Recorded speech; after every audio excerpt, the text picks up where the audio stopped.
Hi everyone, welcome back to Grade Up. We are starting the first lecture in computer network. In this we will be learning about the layers. What are the services they provides and what is actually layer?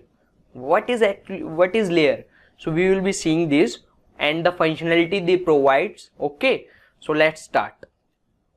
So first we in our previous lecture we see that when two process P1 and P2 want to communicate between each other and they are at very far, we need hardware and software, and these software are called as computer networks, and these hardware and software need to provide the functionality. They need to provide those functionality so that they can communicate between each other. And there are many functionality they need to provide. Actually there are nearly 70 functionality that they need to provide, and we have seen some of them for error control, access control, flow control, encryption, decryption. So all these are actually 70 functionality. That is huge.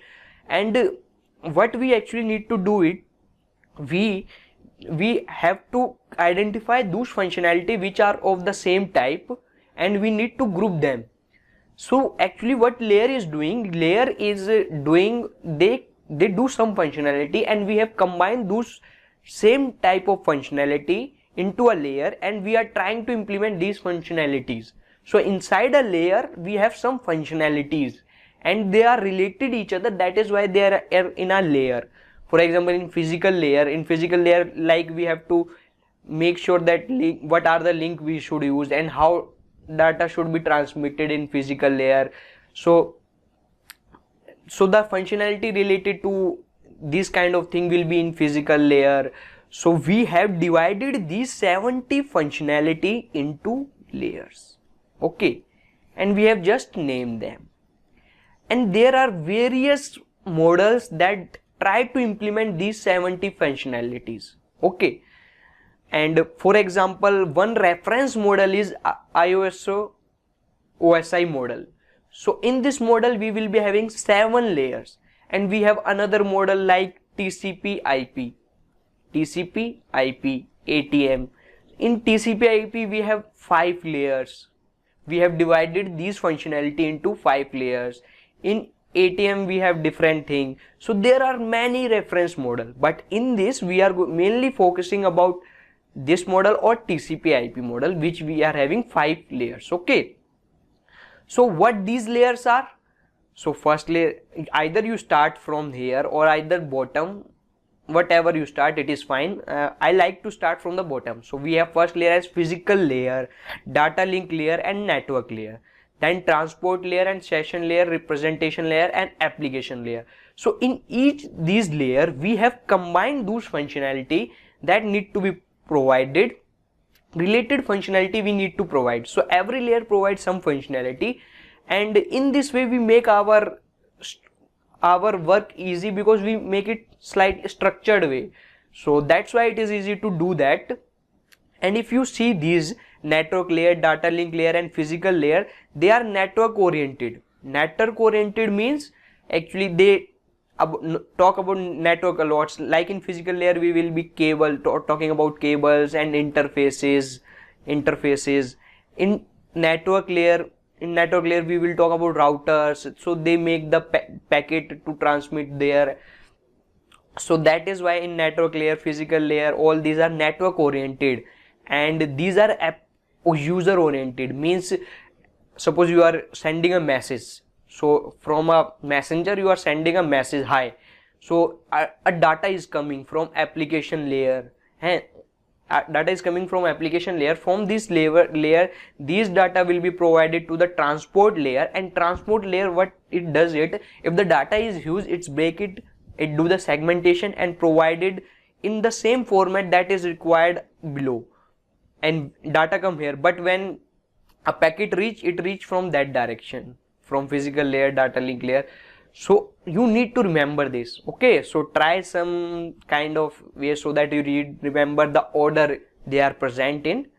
You make any funny kind of thing and try to remember this. Okay, now how actually communication is happening?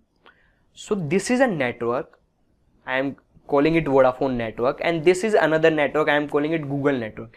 and this is the host in a network.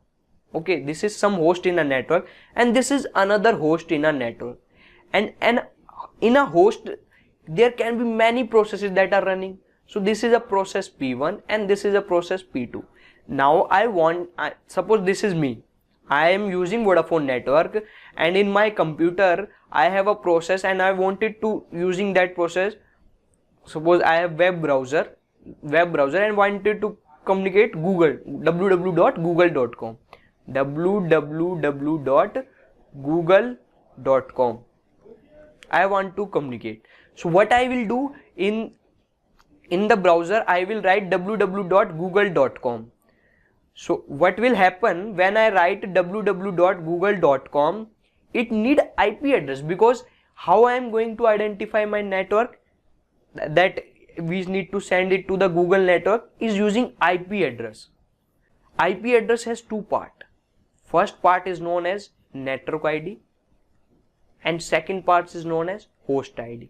So this need to be converted into first IP address, and using network ID, what we identify the host. We identify the network like Google network. So using network IP address is actually, if we talk about IPv4, it is a 32-bit number, and among them some of the bit are provided for the network ID and some of the bit are provided for host ID.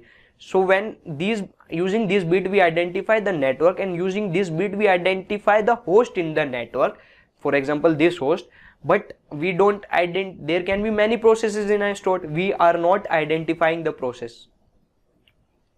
How we will do for the process? Port number, because every standard processes will run on the standard port number. The web service will run on the port number 80, so here the port number will be 80. Okay, and they will identify the process using them. So using network ID we identify the network, host ID we identify the host, and using port we identify the process to which we need to communicate. So but we type google.com, we don't have the IP address of Google. So how we get the IP address of Google?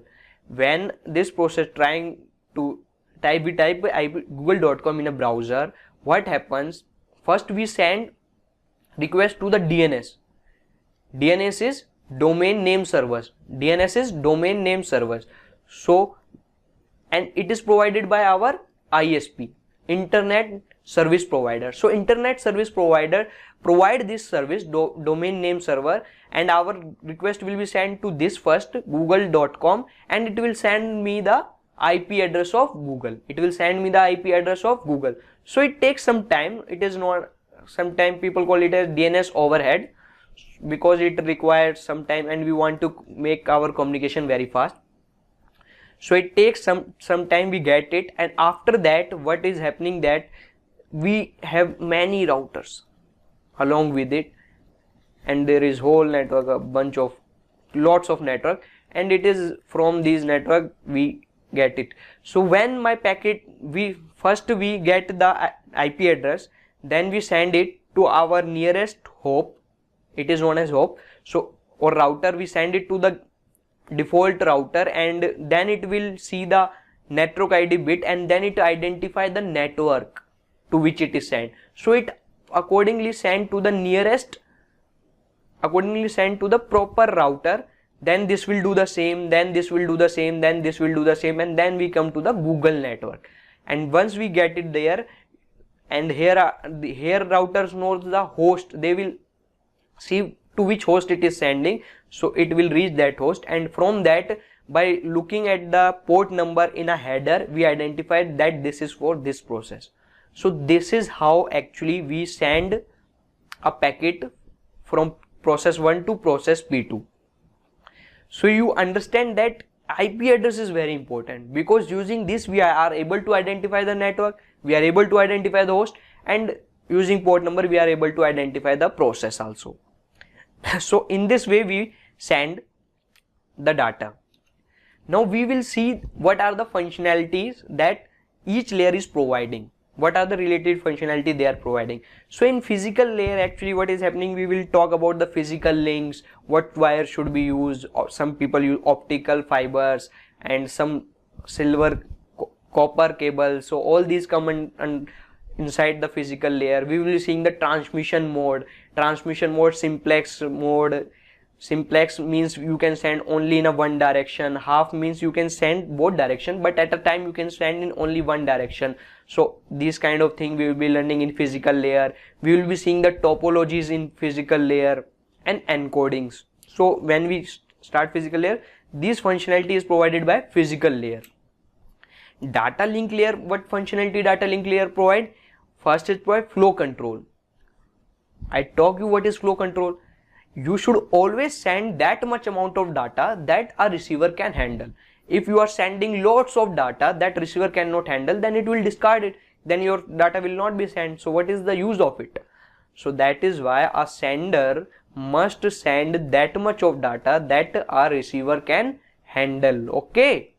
So that is what the flow control. And how we get to know about it? Because sender itself tell you by an acknowledgement or other way that I can handle this amount of data, so send me that amount of data only. So, and there are various ways to implement this thing. So we will be learning. So these are the some. At data link layer we actually use stop and wait and go back, and we will be seeing at transport layer is also flow control is used by other protocol, that is selective repeat protocol.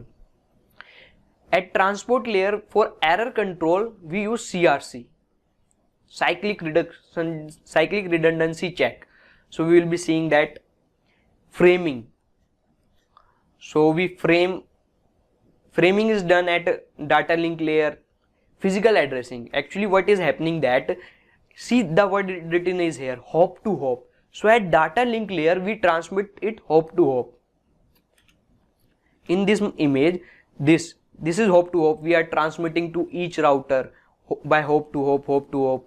So here we actually need something physical addressing. We need not only the global address, to transmit to the next hop we can transmit it using a local address, and that is the physical address, and that is the MAC address.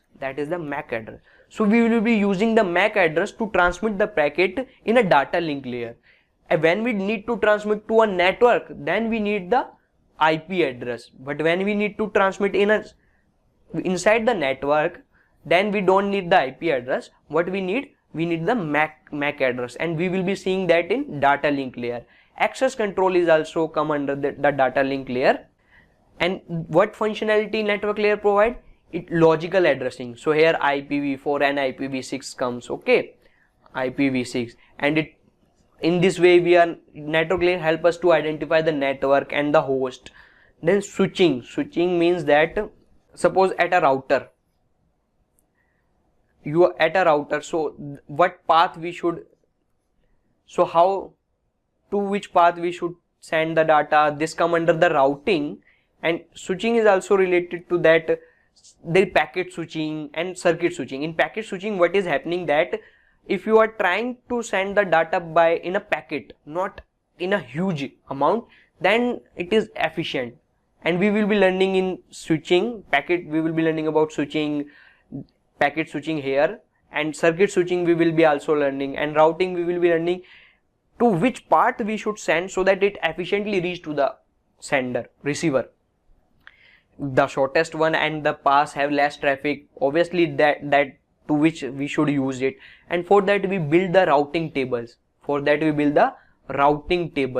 So all these functionality come under the network layer. Routing tables, we build the routing tables, and that help to identify to which we should send it. And congestion control, I already talk about congestion control. What is happening that here is a sender and here is a receiver and here is a network. If there is lot of load in the network, then we should not send lots of data, because network cannot handle and it will simply drop your packet. So what we should do, we should send only that amount of data that a network can handle. Okay, so we will be learning about that. Fragmentation, so I told you about the fragmentation. What if this is a sender and this is the router and this is the receiver, and they have the different network, and they are in the different network. So in your network you can use a huge amount of large amount of packet for example 200 KB packet or 500 KB packet, but here you can't send more than 100 KB packet. So what it will do in fragmentation, we break the data into pieces and then send it to the receiver. So that is the fragmentation, and we will be learning in network layer. In transport layer, what are the functionality is flow control. It also provides the flow control using selective repeat protocol, or sometimes is also used go back N protocol. Error control we also doing here using checksum. Actually what is happening, this is here and there is router and there is router and there is router and this is here, and this is a process P1 and this is a process. So what is data link layer? Data link ensure that hop to hop data is transmitted properly, means without error, hop to hop. So these are hop to next hop. So that is what is maintained by data link layer. That is why I have written hop to hop at around the data link layer. And network link layer is host to host. So it's ensure that to a network the data is reached without error. And in a process, transport layer ensure that process to process data is transmitted properly. And if there is something missing, that it will report it and then we will send that it. So that is why it is end to end, because we are sending our data from process to process. That is why when this process is telling that we have received everything, then we should ensure that we got it. But what data link layer do it? Data link layer only care about that hop to hop I transmitted successfully. Okay, if there is some packet is dropped, then they will tell it about it, and sometime they may be errors, so this process will tell about it. So there are many checking. Once actually we have checking here hop to hop, then network to network, and there is end to end. So checksum we use so that we make sure that for this checking. And segmentation. So what is segmentation? Actually application layer can provide you a lots of data and you need to send it, but you know that underlying network are not able to hold that much of data. This is application layer. Suppose messenger send you a lots of data, and application, what is transport layer do? It accordingly check what are the requirement of the, it already know the requirement of the network and send these amount of packets, so that we don't need to do fragmentation earlier. Okay, that is why it is used segmentation. And multiplexing and duplexing. So what is, we have lot of processes in our system. So suppose this is the transport layer and we have lot of processes, this process, this process, this process, and they all go outside from that link. Now what transport layer does it see that what is the port number and accordingly send to that process. So it's doing the multiplexing and demultiplexing kind of thing. Conjunction control I talk it, and in transport layer actually conjunction control is done. At a network layer it is very little, but the main is in conjunction. At transport layer we will be seeing it. So that's all. So you understand what is layer. Actually layer is the name we given to the functionality, related functionality, we combine them and we give the name, our name to that functionality. Like if we have to do some functionality in physical layer, data link layer, so these are the functionality by this layer, and we will be seeing all this functionality in depth. Okay, so let's practice. Thank you.